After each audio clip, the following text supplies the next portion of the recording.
Bonjour à tous, je vais vous montrer comment accéder très simplement à la fonction partie entière dans GeoGebra. Alors d'abord je vais supprimer cette pancarte, voilà. Ensuite, affichage, calcul formel. Dès que l'on veut faire des choses sérieuses dans GeoGebra, il faut ouvrir la fenêtre de calcul formel. Alors je vais définir une fonction, je sais pas, je vais respecter la notation habituelle, fonction grand E. Vous savez qu'il y a deux manières pour noter la fonction partie entière en mathématiques. Il y a d'abord grand E, donc on pourrait définir sur grand R la fonction grand E par grand E de x égale ce qui va donner la partie entière, ou bien des espèces de crochets écourtés. Moi je préfère la première notation. Alors, dans GeoGebra, lorsqu'on veut définir une fonction, c'est deux points égales.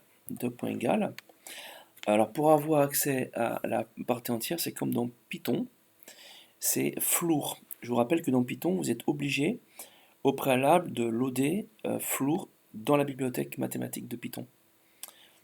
From math, M-A-T-H, import, étoile, c'est plus simple, ce qui va vous importer toutes les fonctions mathématiques en Python, dont la fonction floor. Donc ici c'est floor aussi, donc on a vraiment de la chance. Floor, entre parenthèses x, j'appuie sur entrée. Alors vous avez cette notation bizarre ici avec des crochets, alors voilà, avec des crochets écourtés vers le haut, qui est une notation mathématique qu'on utilise aussi pour la partie entière. Alors on peut vérifier qu'on a bien défini la fonction partie entière. Je vous rappelle, je vais donner un premier exemple, sur un entier relatif à la partie entière d'un entier relatif, ça va être égal à l'entier relatif lui-même. Et si j'ai commencé par un entier naturel, on peut vérifier.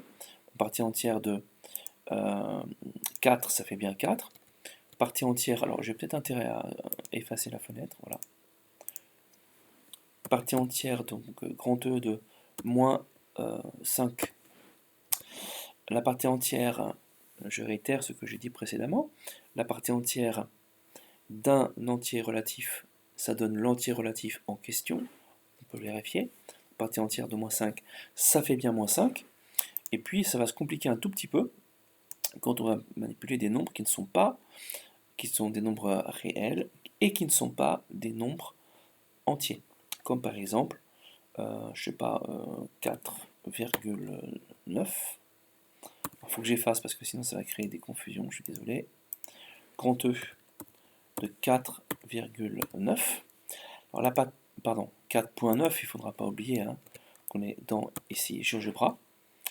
Pour avoir accès à 4,9, c'est 4,9. Partie entière de 4,9. Mathématiquement, la partie entière, je vous rappelle la définition mathématique, donc intuitive. Si le nombre dont vous prenez la partie entière est un nombre entier, alors la partie entière du nombre, c'est le nombre entier en question. Maintenant, si ce n'est pas le cas, si on considère un nombre qui n'est pas un nombre entier relatif, alors la partie entière du nombre en question, c'est égal à l'entier immédiatement inférieur. Immédiatement inférieur.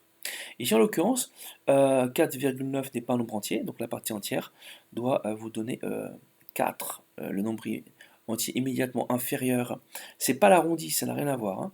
Le nombre entier immédiatement inférieur à 4,9, le nombre entier relatif immédiatement inférieur à 4,9, c'est le nombre entier 4, qui se trouve être un naturel, mais ça n'a aucune importance ici. 4, ça fonctionne. Et puis vous pourrez vous amuser à faire plusieurs tests. Il faut que j'efface, c'est toujours la même remarque, voilà. Sur un nombre maintenant négatif non entier, par exemple moins 3 points, je sais pas, 1. Alors comme moins 3,1, ce n'est pas un entier relatif, et bien la partie entière de moins 3,1, c'est l'entier immédiatement inférieur, l'entier relatif immédiatement inférieur à moins 3,1, c'est-à-dire moins 4. Si on interroge GeoGebra, ça vous donne bien moins 4. Alors ça c'est une première remarque.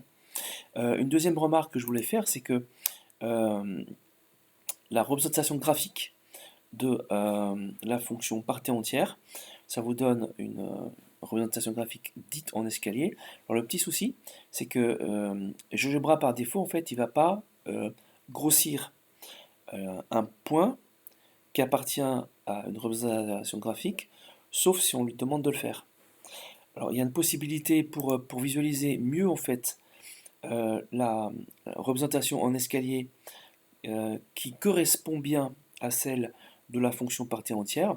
Vous pouvez simplement créer une séquence de la manière suivante. Alors, hop, de la manière suivante. Bon, c'est une liste que l'on va créer. Donc L, c'est une liste de points en vérité. L, deux points égales pour définir un objet. Séquence. Et là, on va rentrer différents paramètres. Alors, je prends la première option. Je vais rentrer en fait des couples de valeurs. Et puis ensuite, d'autres paramètres. Alors, les couples de valeurs, ça va être des coordonnées. Alors, si vous regardez, quand petit x est un nombre entier, la partie entière de petit x, c'est petit x lui-même. Si bien que lorsque x est un nombre entier, le point de coordonnées x, il appartient à la représentation graphique. Donc le point de coordonnées entre parenthèses,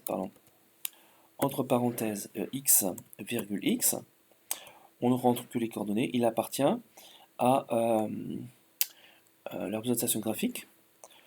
Donc les objets que l'on va créer par séquence, c'est les coordonnées en fait de points. XX. Alors le nom de la variable, ben, c'est x, on devra lui préciser, sinon il risque un petit peu de comprendre de travers. La valeur de début de la variable peut être moins 10, qu'ici ça commencerait peut-être à moins 5. Je préfère avoir une marge de sécurité de moins 10 jusqu'à 10, avec un step, il faut que je montre, voilà, virgule, avec un step égal à 1. J'appuie sur Entrée. Et là, vous avez en fait automatiquement des points qui se sont rajoutés sur la représentation graphique précédente et qui nous permettent de voir vraiment bien la représentation graphique de la fonction partie entière. Alors vous pouvez vérifier en débordant un petit peu à gauche, un petit peu vers le bas, vers le haut.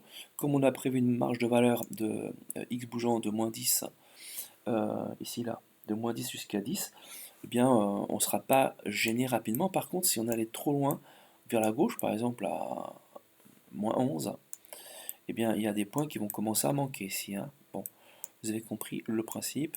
Et dans ces cas-là, si jamais vous aviez besoin d'utiliser des parties de la présentation graphique plus à gauche ou plus à droite, eh bien il suffit simplement de changer ces deux paramètres-là qui définissent la borne de la création des points par séquence.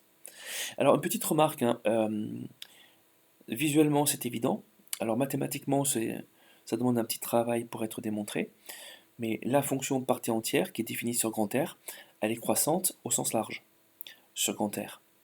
Ça on va l'utiliser en fait, on l'utilise assez fréquemment dans des exercices délicats, le fait que la fonction partie entière est croissante au sens large. Elle n'est pas strictement croissante, hein. Croissante au sens large, sur grand R.